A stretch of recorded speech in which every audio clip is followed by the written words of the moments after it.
Hey everyone, this is Joakim Comic Center. Welcome to episode 7 of Finding Fandom. And in this one, I am joined by none other than my very good friend over there in the UK, Marcus, also known as the Maddogg Comics. Me and Marcus have been chatting back and forth on social media as well as on YouTube comments and also, of course, on MDC, which is Maddogg Comics' own live stream. And I've also met other friends through Marcus, and he has been a spectacular guy within the comic book community. And I've told him this several times within the interview, and I just want to thank him once here again for doing this with me, and hope he's doing well. And I won't keep him from you any longer. Here is Marcus, also known as Maddogg Comics. Woof Woof! Here he is.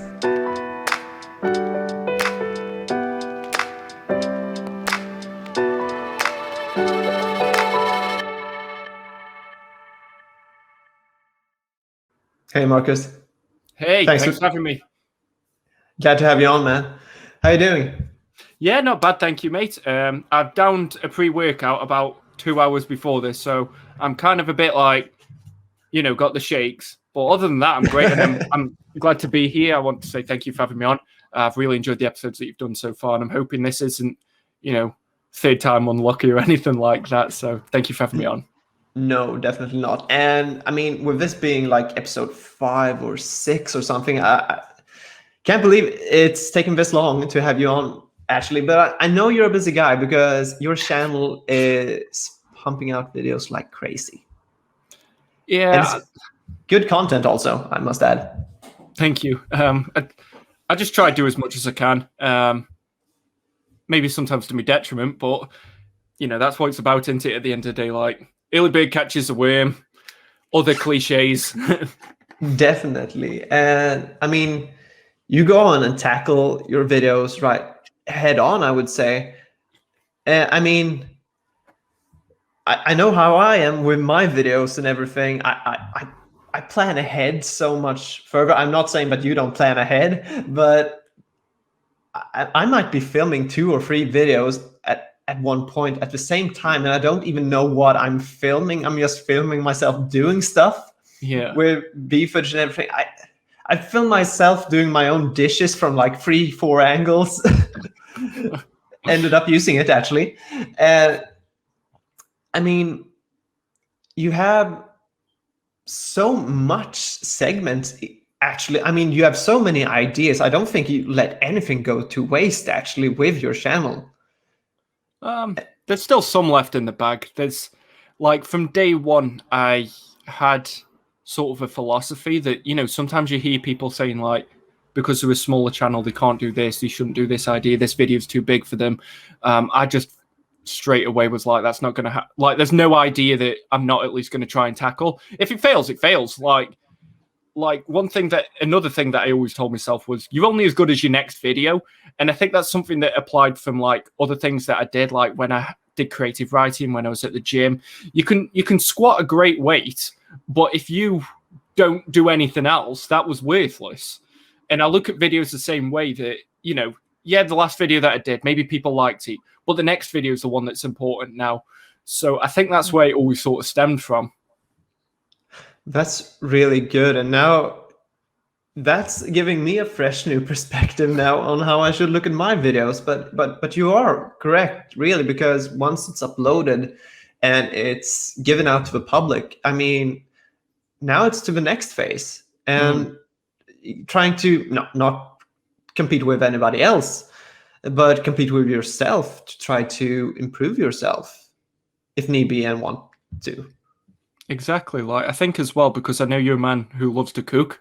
It's something that I've noticed a lot in your videos, because I am always so hungry when you're making videos, and there's always a food section. And I know you're going to keep doing that now just to make me hungry. But yeah, YouTube to me is kind of a bit like cooking, that you could have just made a great dish. Doesn't mean you stop eating. Like, if your next dish is out of date or something, or you don't make one, You get what I'm saying. You Yeah, like absolutely.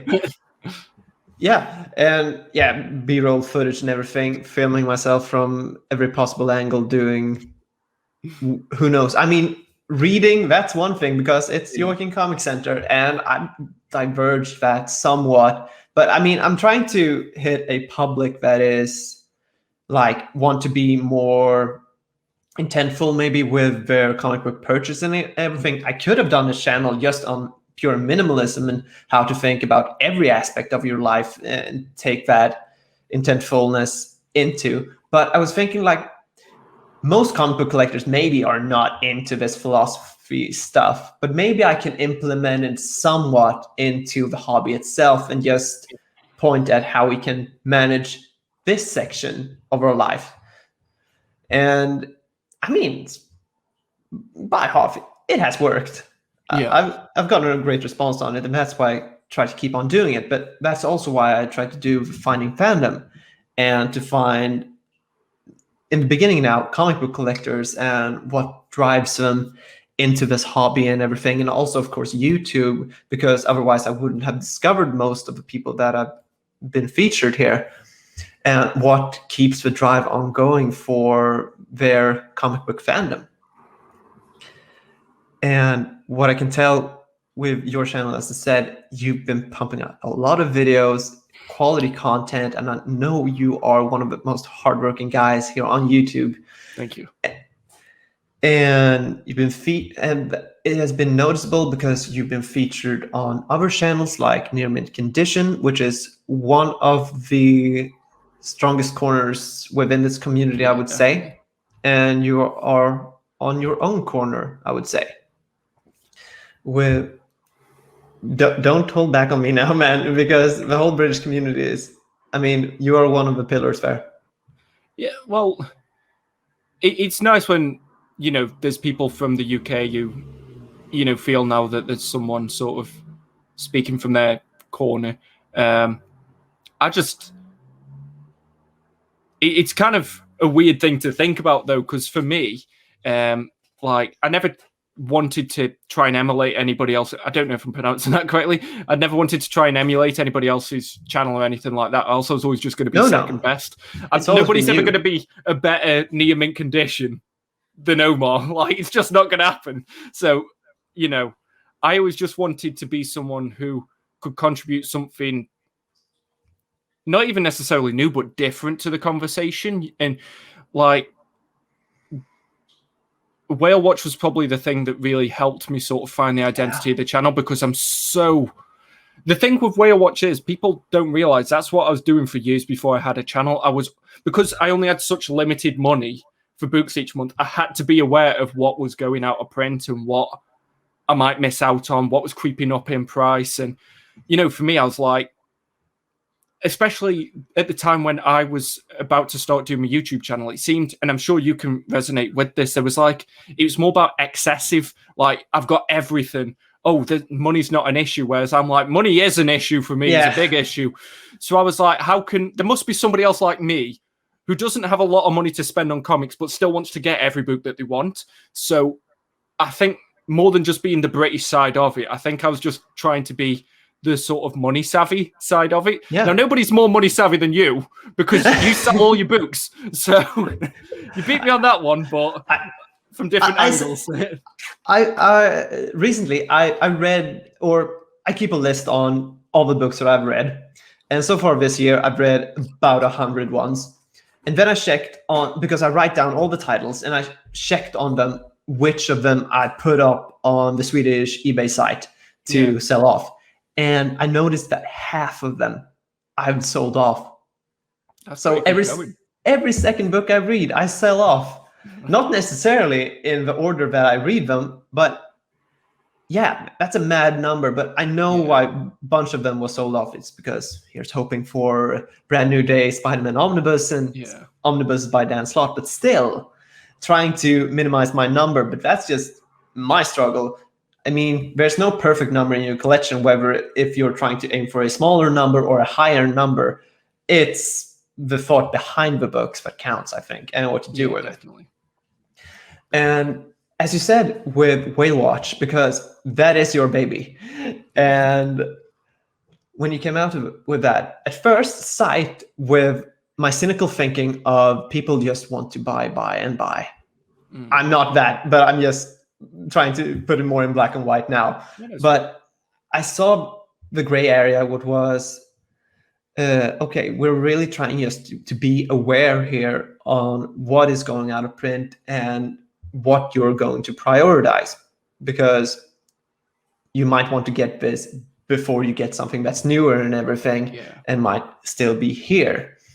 So taking up that awareness and everything, and as you said, being money smart and everything, or money savvy, and that's really good, because that's something that most channels don't bring up, actually, the discussion of money and budgeting and everything. It's usually the, here's what I got, don't ask me for how much. And I was really heavy into that at one point. And I even told Jess from Omnibros, when I was featured at their channel 2 years back, maybe even more, they asked me, is there any question you don't want to have to answer or want to be questioned at? And I said, don't ask me how I can afford all this. And that was a lot as well. And that was because I think I was taking some money out of my savings at one point, and it wasn't like I was going into a negative number in any sort of way, but I was taking savings money that could have gone for something else, maybe, that wasn't reliant on my hobby of comic books. And it wasn't a big shame number, but still, that is what I told him, that don't ask me that, please. So, and I confessed that in my whole other video. But if we're just gonna go into some standard question here, just to get the ball rolling again. How did you discover comic books? What's your gateway into it? I was about 10, 11, and weirdly, because I'm not sure if it's the same in Sweden, but in England, when you're in primary school, if you can't play football, you've got no friends. That is it. You're not gonna have any. It might be different now, but when I was growing up, if you couldn't play football, you didn't watch the football matches, no one gave you the time of day. And I got associated as a comic nerd. So then I was like, well, what are comics? And I went and started reading it. So it was kind of like a self-fulfilling prophecy. So you were put into a folder before you even and I was like, well, the folder if was. I'm already there. And just sort of decided to join up with it. But and obviously I always liked my superheroes. When I was growing up, I was a huge Spider-Man fan. I feel like everyone's first superhero is Spider-Man, especially from the 90s, because of that animated show, that and the X-Men. Or Batman, I would say. Oh yeah, definitely. Batman was my first DC. But yeah, then I remember we had a comic shop in the town centre near me, and I was walking past and they had the trade paperback of Spider-Man Volume 1. And bear in mind, I was about 11, 12 at this time. I thought that was the equivalent of Amazing Fantasy 15, first edition. So I thought I was going to buy it and become a millionaire. And like everybody in the entire planet just walked past this book in the window. But I brought it, and then my dad was like, you do realise you haven't got the first issue with Spider-Man. You've got like a book of they literally had about 8 copies of it. I was like, oh, okay. And then I started reading it, and from there, that's when I read the rest of Ultimate Spider-Man. I then learned about Brian Michael Bendis and Daredevil, and that's pretty much where it excelled from. So it's from a very early age. You've been reading non-stop since you were 10 or 11 years old, then? Pretty much, yeah. There was a point where I was reading more novels than comics because I'm going to win the Man Booker Prize at some point in the future. So I had to read a lot of books. Whereas now, especially with the channel, it's about 90% comics and about 10% proper novels. Like, in case you weren't ready for the stream, I've got my Walking Dead Volume 3 here that I'm reading my way through. So I'm always got a book in my hand. You have to be on the prison arc right now. Yeah, they just the governor's just got involved. I've read Got up involved. to That's good. Non-spoilery comment, really. The Walking Dead. I remember when it was coming out. That was the book you weren't allowed to say anything about. Like anything else was fair game. But if you ruined The Walking, because I read this in single issues at one point, and I was like, this is the worst thing that's ever happened to me. Waiting a month for a chunk of that story was awful. So it's nice because there's still not a lot of spoilers in it. And I've read this part before, but there's still stuff that gets me that I was like, I forgot this happened. And such a wild ride. I can't wait to get my review out for that one. I did my reread of that because I read it in the compendium size. And I mean, it's the biggest collection that you can have, 48 issues per volume. Yeah, definitely. So 4 compendiums total. And of course, with it being the biggest collection, it takes most time in between being released. Yeah. Each and every volume. So for each reread, I was still getting surprised for all the twists and turns and, of course, who dies and who lives. And I actually think, have you ever finished The Walking Dead? I must ask. No, I got up to issue 120 something, but that was when I was in university and I just really didn't have time for single issues. Yeah. The absolute ending has been spoiled for me, but it's very much a book that's about the journey than the destination anyway. So absolutely, I don't feel hard done to.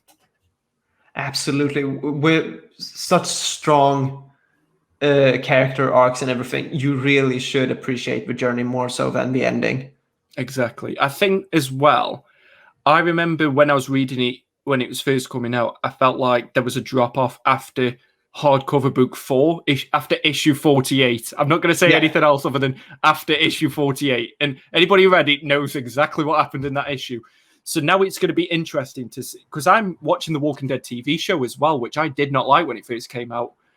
And now I've got like a different appreciation for it because I'm not sure. Like, I don't know if it's because I'm a bit older now and I can appreciate stuff that goes a bit slower. But the pace of the book compared to the TV show is night and day, polar opposites. Very fast. Very fast. Stuff happening all the time. And I guess that is the one thing that drew me away from the Walking Dead live action series. Not really gonna discuss it big and everything, but I think the aspect of the Walking Dead, it's realistic in its aspect of having a lot of dead and silent times editing in between stuff that's happening, because that is how the world actually would be. It would be a lot of silent times, and it would take some time before something else is happening. I think they got that right, but that is also the aspect that got me away from it, because I was thinking, okay, nothing is happening. There's too much walking in The Walking Dead. Exactly. Yeah. Okay. So, sorry, that was a complete. I told you I'd get you on a tangent, like within the film. Yeah, but it's still, I still appreciate the comic book series and everything. So it's all good. It's all good. It's all comic books. This question I have left from another interview, actually, just, do you know how many books you have? Too many. This is, as I said, this is not an attack. This is just, do you have a question mark? The next one's going to be, why do you have that many? No way. I was interested in this because, so this isn't a tangent. I promise you, I'm going to get back to the question. But have you seen the M. Night Shyamalan film Unbreakable with Samuel Jackson, Bruce Willis? The first, there's like a text page that says like the average comic owner owns something like 3,471 comics in a lifetime, and I'm single issues. That has to be single issues, right? Well, I was wondering if I count how many issues are in the books, have I beaten that? And I think I must have done. Yeah, I think I have done that too, definitely. I think I'm at least 300 easy, maybe 400, because omnibuses are whammy. So it looks like you've got more books than you have. I mean, an omnibus is like 40 to 50 issues if you wanted to. Yeah, exactly. Especially if you've got some of the DC ones. Some of them are pushing 60. I might have to count for you, because I wanted to... another channel did the how much of my collection have I read, and someone said, why don't you do that video? And I was like, because it's stealing someone else's video, but it's interesting. But I was tempted to do that, and especially after talking to yourself, like you'll be pleased to hear that I've recently combed through. You might have seen it in one of my recent hauls, but I've combed through and gone, am I ever going to read this book? And then I put it in a sell pile. I haven't sold it just yet. I'm going to sell them all at once when I know I can go to the post office. That's good. But I'm definitely transitioning towards maybe not as minimalistic as yourself. No, but maybe more essential. Maybe just more. What do I want to be in my collection rather than what do I want the size of my collection to be?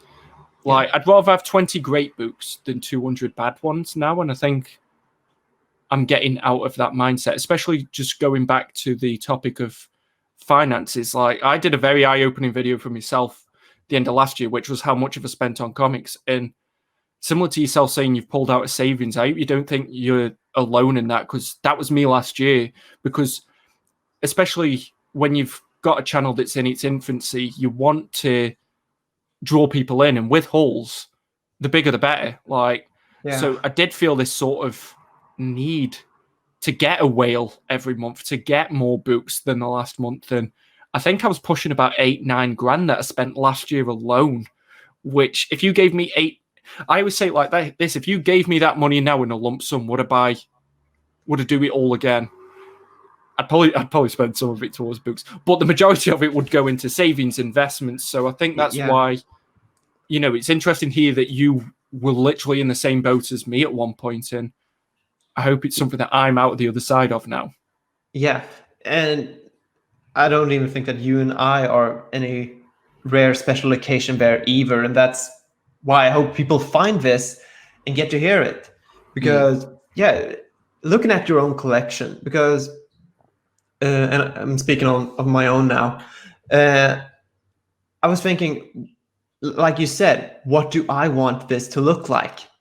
Yeah. Because there's so many books out there, so much content, and every title is not for every person. Yeah, exactly. It's just isn't. There's a lot of titles that works for a lot of people because they're just great works, but nothing is evergreen for everyone. Yeah. So there's a lot of titles like The Walking Dead. You can find that in a lot of people's collections. Doesn't mean it's going to be for you. Fables. Find that in a lot of people's collection. Maybe even something like Watchmen, like that's supposed to be a timeless seminal classic. I know people who are just like can't stand it, and it's like fair play. Yeah, and I've only read Watchmen once. Did you read the pirate part? I did read the pirate part. Nice. I think that is why I never dived back into it, because I know that it was not homework per se, but it was very rich in its content. There's a lot of book in that book. There's a lot of book in that book. And a lot of that comes with, because I've said this about another book series, Goodbye Everyone But Likes the Series, Sandman by Neil Gaiman. I sold my omnibus from Sandman, volume 1 and 2, not because I thought that the work is bad in any way. It was because I felt that if I'm going into this, it's gonna feel a bit like a chore, a bit like homework. I don't want my comic book hobby to feel like homework, because it's very, very rich in its content. And I myself, when I read my books, I want to read it right on through, finish it off until I get to my next thing, because otherwise I don't think that I'll ever get around to finishing it. Yeah. And with that in mind, that's how I started to let some of things go. Have you ever heard of Grant Morrison's Invisibles? Yeah, that's a very whammy boy. I think I've got that. Yeah. The DC eye shelf is whammy. You've got Infinite Crisis, Injustice, Invisibles. That's probably the thickest. There's like just 4 books in a cube. Yeah. That is a very thick shelf. I read the first couple of issues and I kind of liked it because everybody kept telling me that the Matrix is basically the Invisibles, and I'm like, can I swear? It totally is. It totally is, and that's okay. We'll beep it out. Yeah, no worries. Sorry. And going into Invisibles by Grant Morrison, is like the Matrix, because you're introduced to this sort of magic and chaos magic, I would say, world, and we get into different sort of time dilations and everything. I mean, he pretty much explored everything that he ever wanted to explore within that book itself. And there's so many heavy references to what he did with that series. Yet again, felt like homework for me. So I did the one read through with the 4 separate deluxe editions. So that's how I got through it all, by diluting 10 to 12 issues per book instead of just the whole whammy omnibus. But I think as well, though, just real quick, like, I have a rule anytime I have to check how many, if I'm checking how many issues are left in a book or how many pages are left in an issue, I am not enjoying that book. Like, except for if it's like this and I'm like, I don't want to have to stand up to get the next book. That's the only exception. But it's kind of like when you're in the cinema, if you check your phone for the time, you're not enjoying that film. yeah, definitely. And let's see here. And going back to what do I want my collection to look like, because that is the way that I think you should go if you want to build a collection that you're really going to be proud of, and to find every book. I love this. I want to read this again. I want to read this again. It's the only thing. That's read your books so you get the mindset of, okay, I like these writers. I like this type of artwork. That's the only way to get perspective on what you really like. So that can help you going forward with new books that comes out. Yeah. As well as what to keep whenever you reread your old ones. That's the best way to build a better collection, I think. And as well, I think the way I look at it is helping someone else's collection out. Like, if I've got a book on my shelf that I know I don't like, somebody else might be missing that book from their and they might really want it. So I think it's only a recent change in the last couple of years, but there's been this quantity mentality. People would rather show you the collection than talk about the books that are in it. And, that's why this year there's been much more focus on, getting me reviews out and, just talking to people about comics, because there's only so long that I can show you the collection before you go, yeah, I've seen it. So exactly. I think as well, we spoke about that before. You've noticed that it's been a quantity mindset lately in the community. But I feel like it's slowly turning the other way. Yeah, and I'm very grateful for that, because, I mean, whether we affected that or not, it's good to feel that the community is starting to get the high point instead of the books themselves. I mean, of course, those are the reason why we came together in the first place, of course. But I think we get more fulfilled by talking about them instead of just grabbing more, replacing connections and everything. I mean, it's not an addiction. That really depends on how you manage your money to get more books, I would say. I recently read a quote in a novel book that said, the opposite of addiction is not sobriety, it's connection. And I really like that one. Because if you're gonna supplement this with something else, it should be sticking together with something that's more nurturing.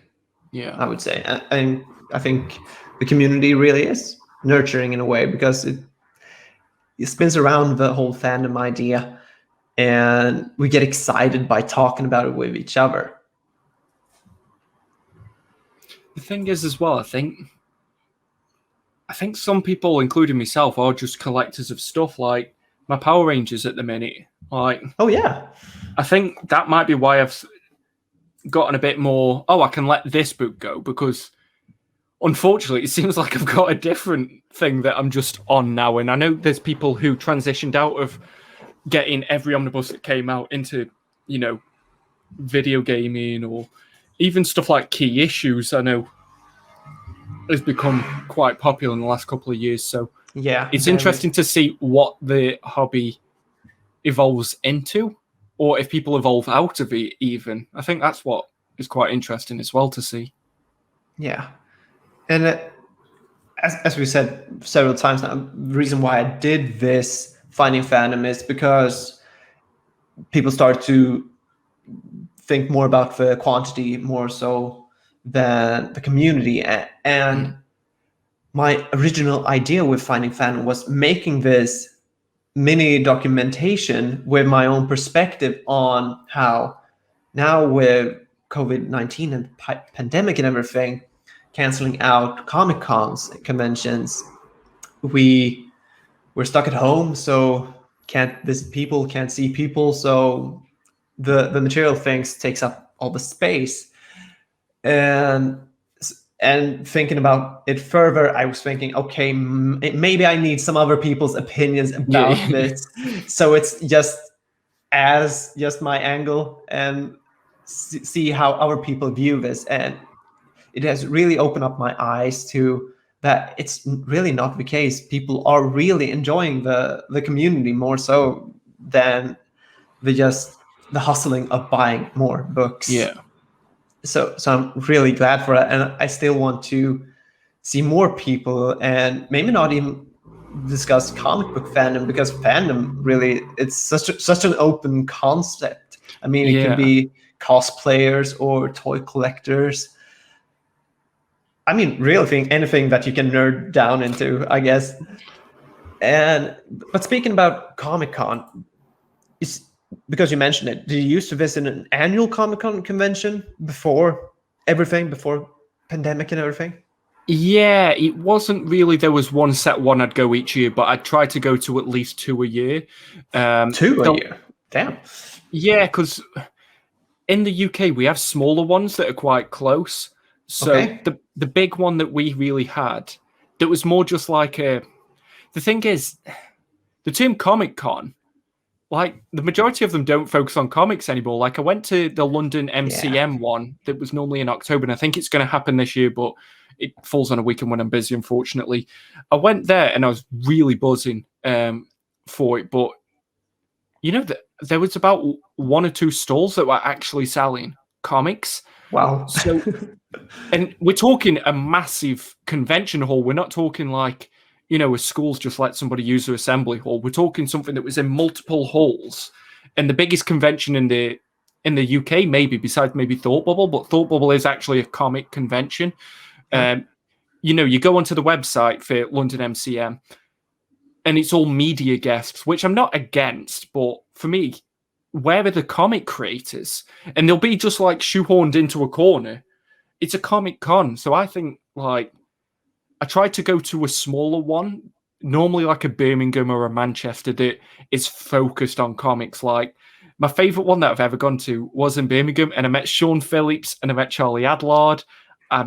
I got like tons of sketches in my sketchbook, and there was some great deals on comics, but it was much smaller and more focused. There wasn't a, you know, you didn't have Hasbro there or Bandai or video games, which I'm not against. That's why I try to go 2 though, because then I've got like a media one, the big one, and one that's more focused on actual comics. So that's why I normally go 2.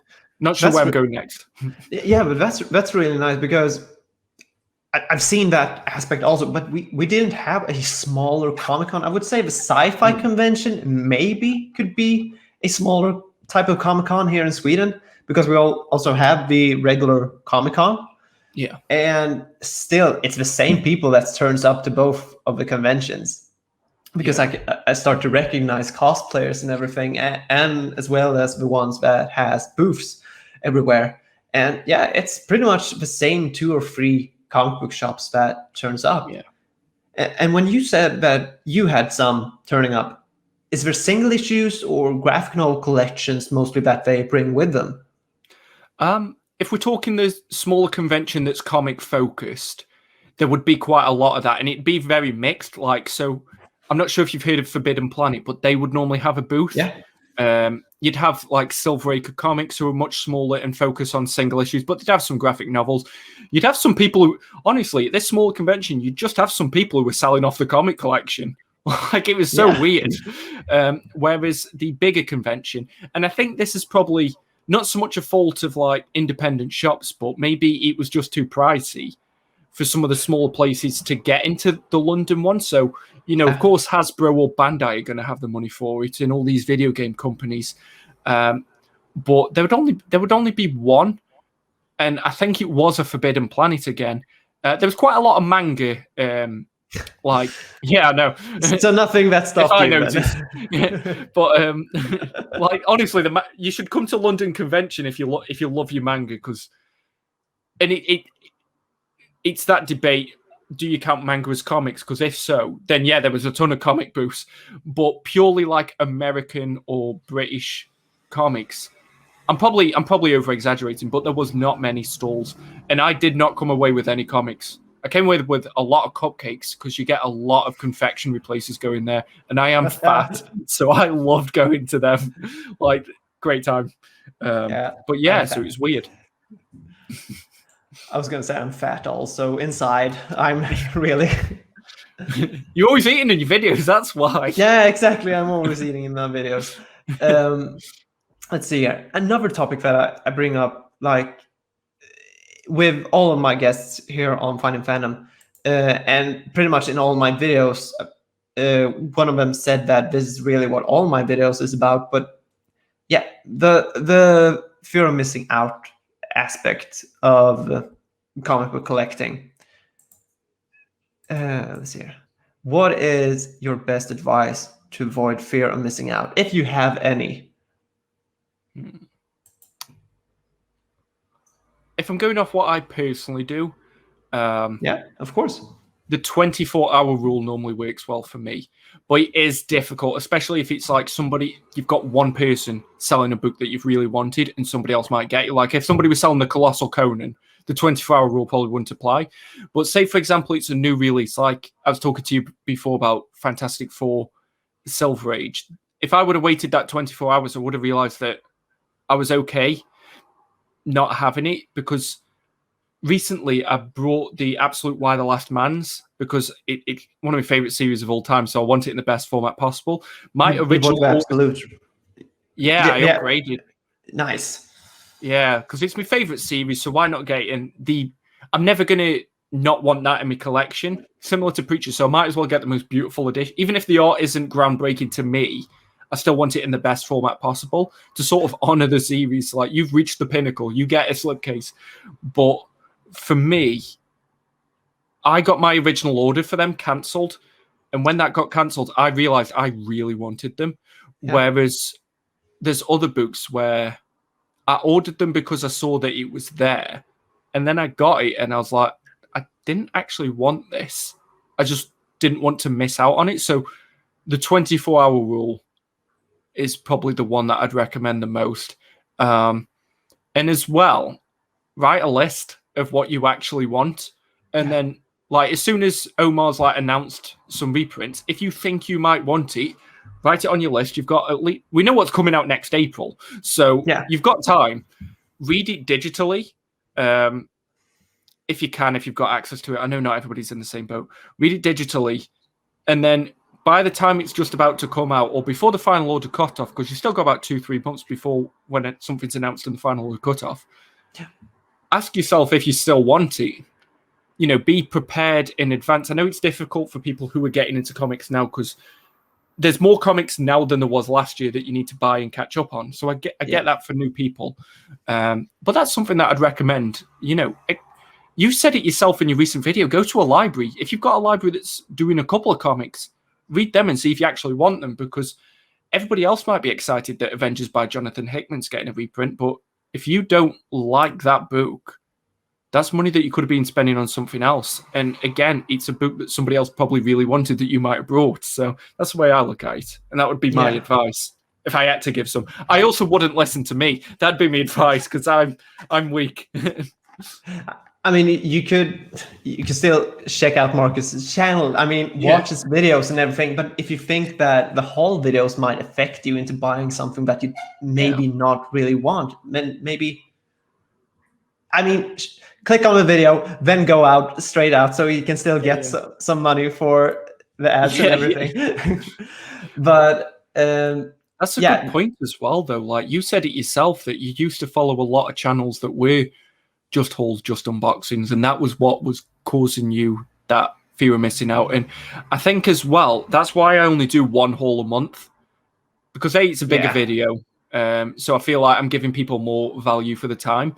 Like if I can give you that in one video, in one 20-minute sitting, rather than spreading it out across a couple of videos, I'd rather value my viewers' time personally. That's the way I look at it. And then those other 3 videos I can do more with.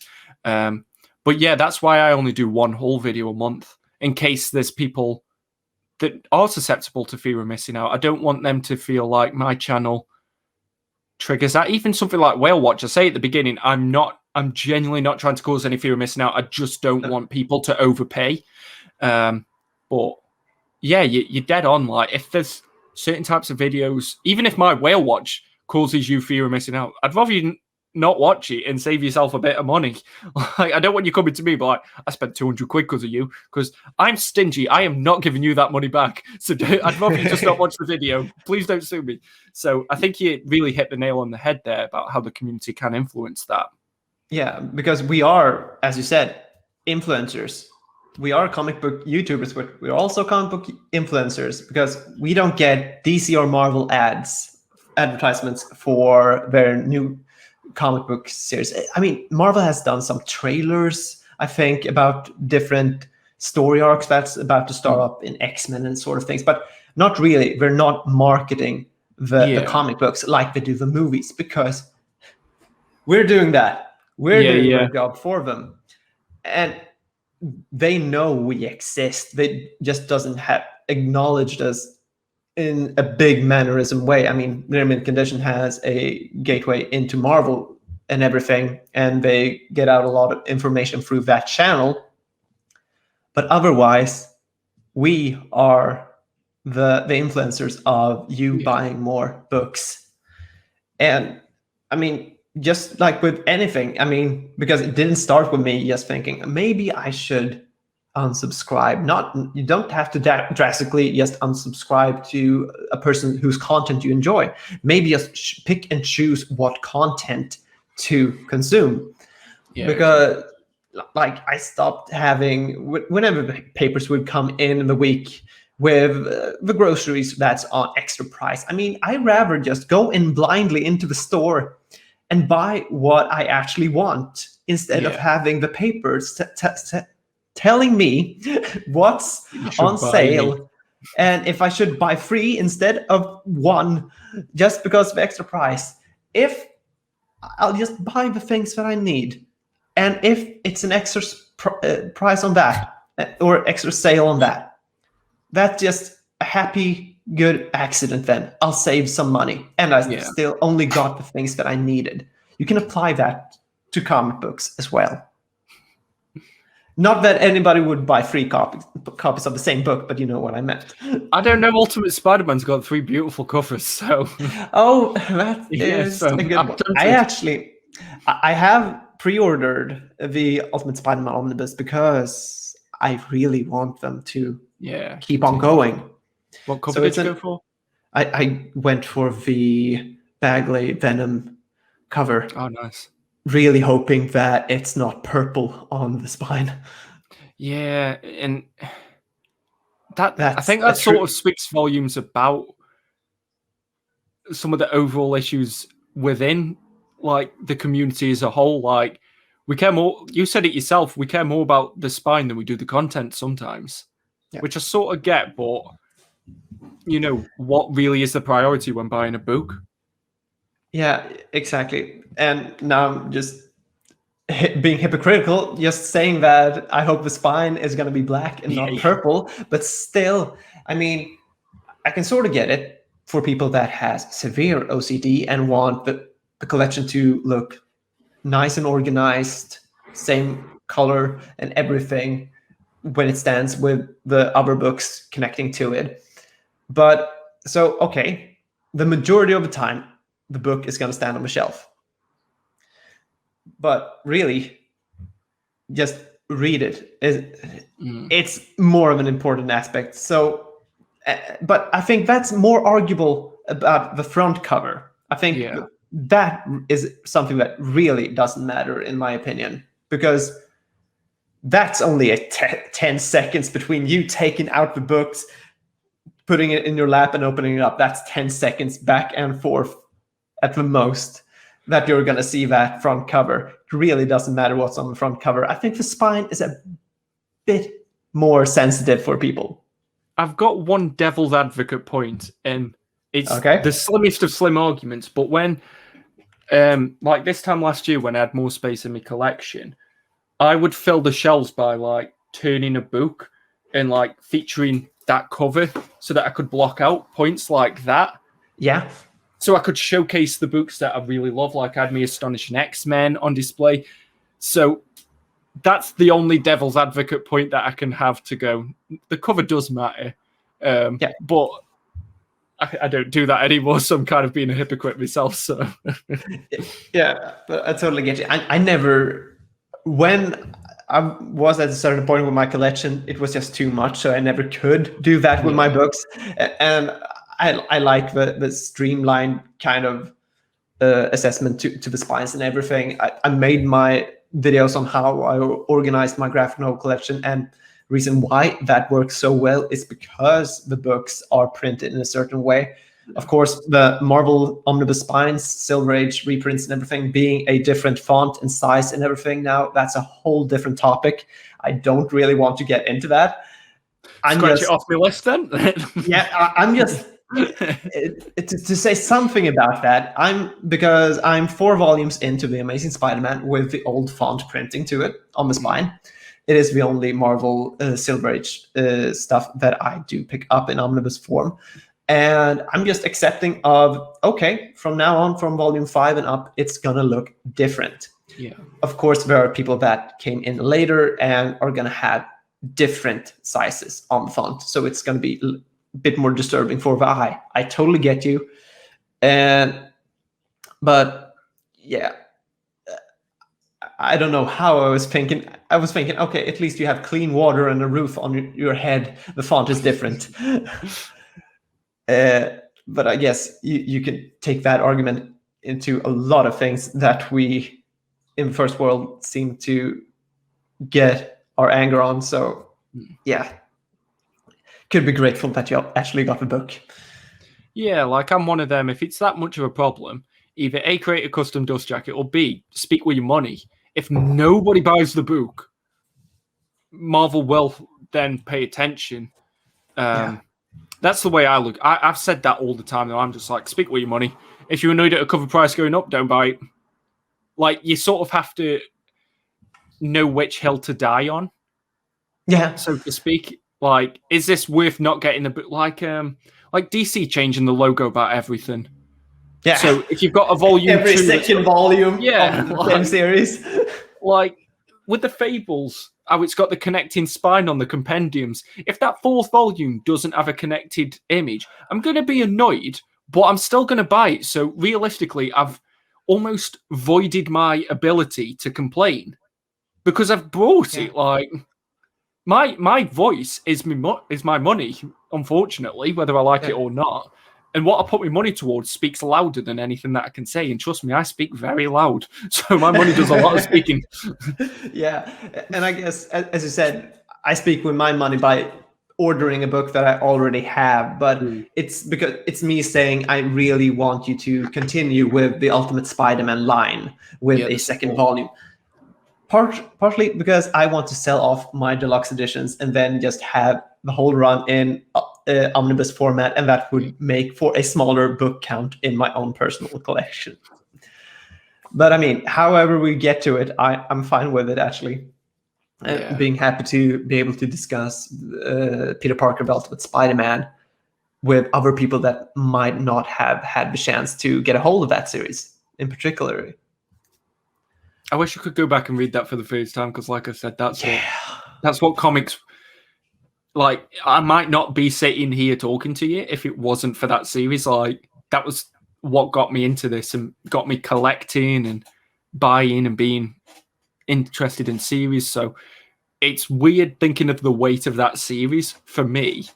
In the same way that, like, you hear Omar talking about Uncanny X-Men, whereas for me, that's the series that I'm catching up on. For him, that's like his origin point in comics. Yeah. Whereas I'm just like, yeah, it's on my shelf, sealed. I might read it one day. Whereas Ultimate Spider-Man is that for me, and some people are in the same boat now, and I feel like you're kind of more in my boat. That it's like, no, this series is important. This series matters to us. Like, Yeah. Oh, so good. I mean, so many titles that I want to reread for the first time and have the same sort of impression and everything. But yeah, that's the whole. You have a collection, so just go around it. You'll forget some things, and when you get back to it, you'll be surprised once again. So I'll bring up this question here, then. What's the best thing about the comic book community?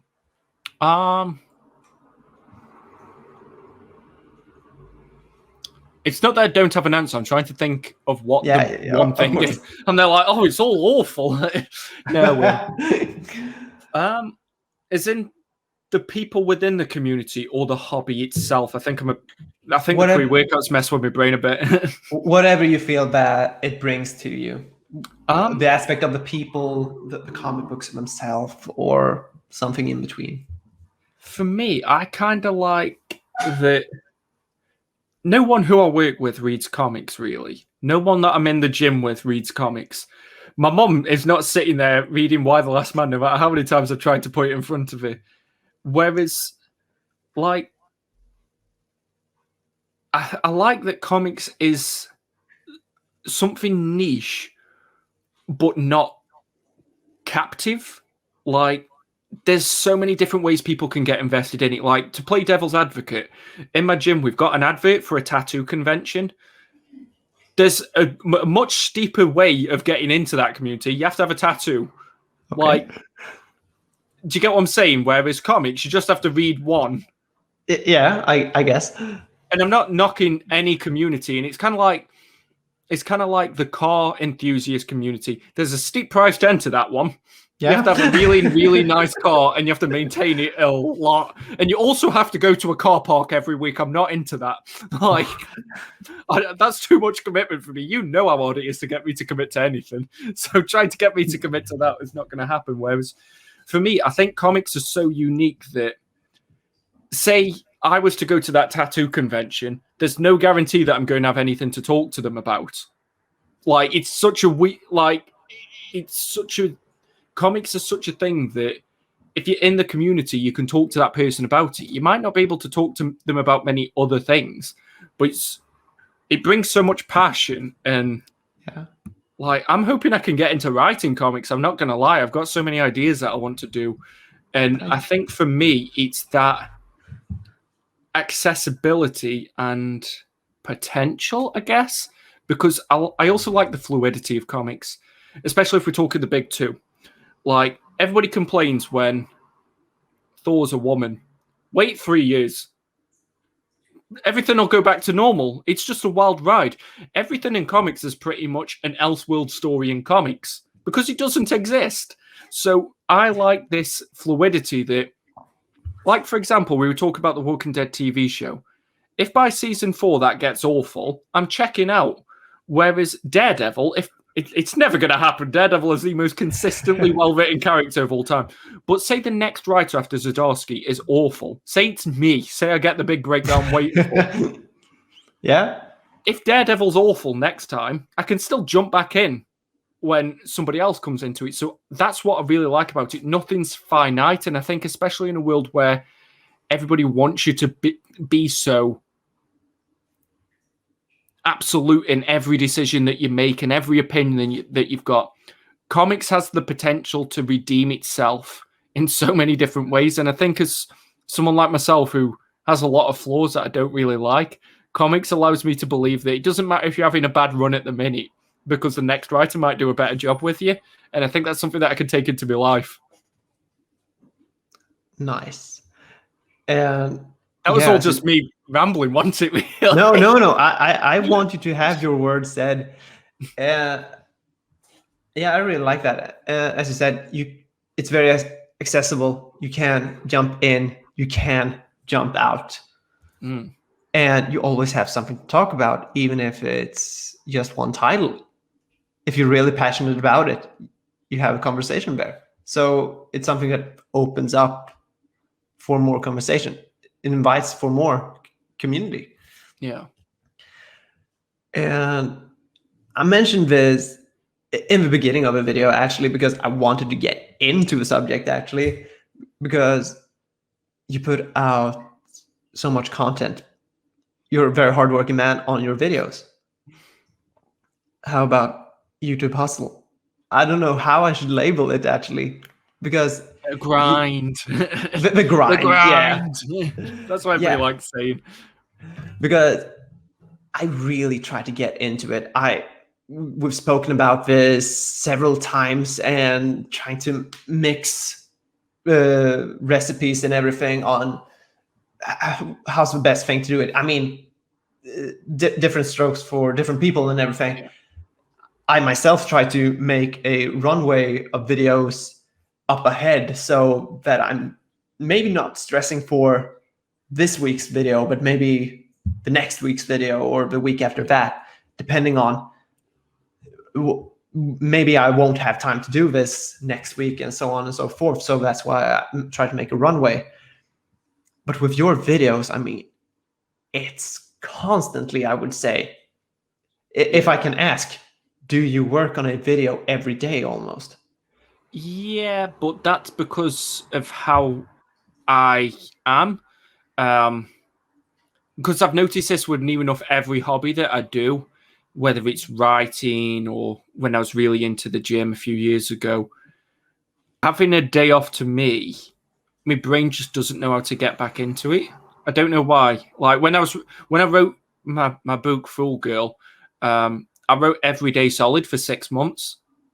I did not have a day off until that book was finished, because for me, I think other people might disagree with me, and there's examples of channels that have done well not following the same method as me, but momentum is the key.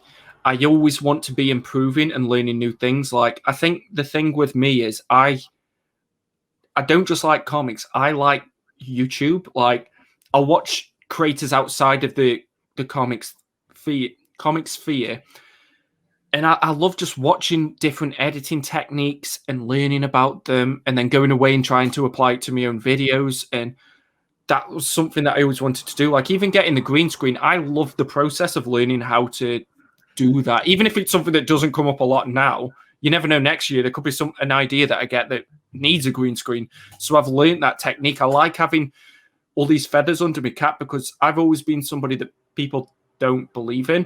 They don't think I've got like a lot of potential with whatever I'm doing. Like, when I tell people I'm the greatest writer of all time and I'm going to win a Man Booker Prize, nobody believes in me. But then I give them Fool Girl and they're like, you weren't lying. And I was like, I never said I was.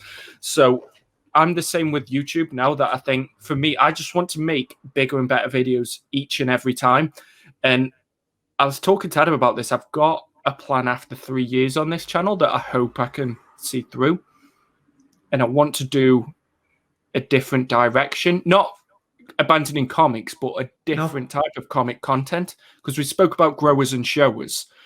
3 years in, I'll hopefully have enough growers that I can take a bit more time with my videos. Maybe I can take a week to do a video, a solid week, and come out with something different. But I'm not going to say too much now in case it doesn't come to fruition. They always say, if you want your plans to fail, tell them out loud. So I just don't.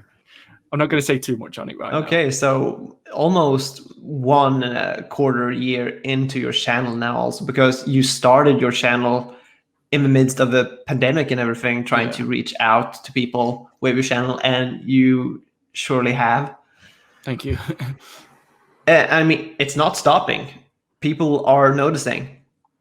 And yeah, I really like that. And I really also need to have a copy of that book in some way or form. I need to read that. It's very British, I'm not going to lie. Like, it's very British, okay. Yeah, Melanie read it, and she was like, I do just need to know what this word means. Like, it's British. I'm being super British. So, but yeah, I don't know. I always just take each day and each video as it comes, because one thing that I told myself from day one is that nothing is guaranteed. Like, everybody, if the next video I make isn't interesting, I don't expect anybody to watch it. You know, YouTube might just stop promoting stuff, so I just take each day as it comes. I hope the momentum doesn't stop, and it's not going to stop because of me. It will have to be YouTube interfering with it for me to lose the momentum, because the videos that I've got planned for the next month are ones that excite me, and if they don't, I don't do them, and it's as simple as that. That's really nice, because we've had several conversations about this, and I mean, we're the biggest fans of our own videos. That's why we put them out there to let other people judge, but they're not going to bring us down because we love them. Yeah, I think that's a really good way to go into it. And this is really the standard question for all of this surrounds, really, is how would you describe your fandom, per se? What makes you a comic book fan? It's a really out there type of question. It is, but then at the same time, it's like really zeroing in on something. So it's next time you're gonna have to give me a list of questions in advance, so I don't sound stupid. Like that's gonna be the condition. Like I need to know the questions in advance. We'll have a casual chat next time, not just putting you on the spot, but the spotlight is on you this time, Marcus. That's why we have it like this. And that's confirming that there is going to be a next time, so make sure you subscribed to the channel so that you can see it and turn on notifications. What describes how would you describe your fandom? What makes you a comic book fan? Is it? I was just going to give you one word. I was evolving. No, we can surely find a word in the description of it. It probably would be evolving, because I think I've noticed that as I've grown older. And I'm only 27, so I'm not...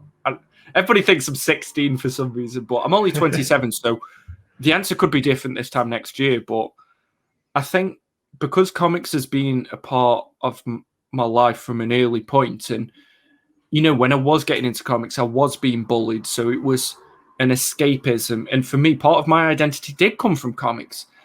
Ironically, I think now with a channel, less of my identity comes from comics, because, you know, you do grow up and find different hobbies, but comics is the one that's endured, probably more so than anything. I've unfortunately had to play less video games, and I don't have as much time for movies, but comics is the one that... It's something that's always surprising me, even though it's been over 15 years. I could pick up a book now, and I'm going to for illustrative purposes. I just picked up a book. And this could surprise me as much as the first comic I've ever read. And I like that. Whereas with movies, for example, I peaked at Terminator 2. And no movies ever impressed me as much as Terminator 2 when I was 8. Nice. And that's what I like about comics. That, for example, I'm not just promoting my most recent review, but Why the Last Man? I read that for the second time, and I was surprised, and I had a more interesting experience than the first time I read it 10 years ago. There are not many entertainment properties that can do that. With a movie, for example, it might evolve a little bit. You might notice that, this is one take, this actor did this. But to hit me on an emotional level in a different way is something that I don't get a lot. And you probably know the bit I'm talking about. I'm not going to give spoilers. Absolutely. But to have that, and that makes me more invested in what's going to happen in future.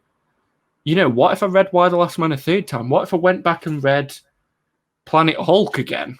You know, what would the experience be? And I like the layers that you get from it. And I like, as corny as it sounds, I like what comics make me reflect on myself more so than any other kind of entertainment property.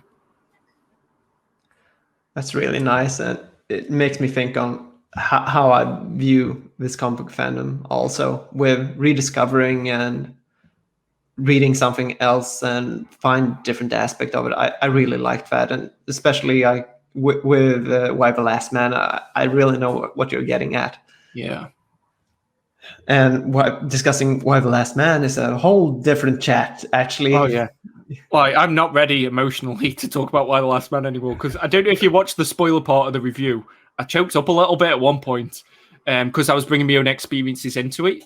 And I think just to touch back on the question, I think comics is the most, considering everybody's got superpowers, can time travel, are in, spandex, I can bring my experiences more into them than the majority of other things. Like, it's an escapism that I can relate to. So it's like, I don't know how that works. Like Scott Pilgrim, for example. Scott Pilgrim is better now that I'm older because I've been in Scott's situations sometimes now, and I just love that. I love the journey. I should confess, I never read the Scott Pilgrim versus books, but the movie I've watched like a dozen times. So good. Scott Pilgrim versus the World. It's like my go-to comedy movie, I would say. Yeah. And my go-to action movie would be like RoboCop or something. That would be your equivalent of like T2 if you're into that franchise. I like RoboCop. I don't like the remake. Don't ask me about the remake. No, let's leave that out. Yeah. And but Scott Pilgrim versus the World and everything, yes, the aspect of how falling in love feels like being in a video game and everything. I love that aspect of it.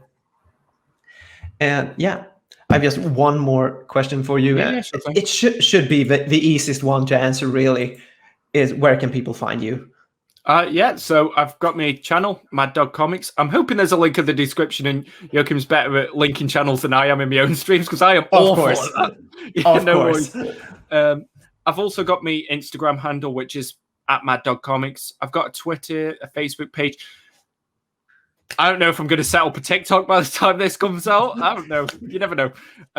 But yeah, you can also hopefully find me on future videos as part of Finding Fandom. Sorry, I got a bit tongue-tied there. But yeah, I just want to say thank you for inviting me on. I've had a really good time doing this. I hope I haven't come across as egotistical or anything like that. Like I'm just a dude in his spare room. But yeah, thank you for having me on. Dude, the spotlight is on you. That is what this is about. So no, not egotistical at all. You've been a very humble guest.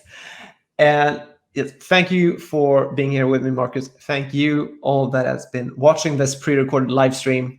We'll get more next week. Yes, thank you for being with me, Marcus. And are you going to do the woof woof?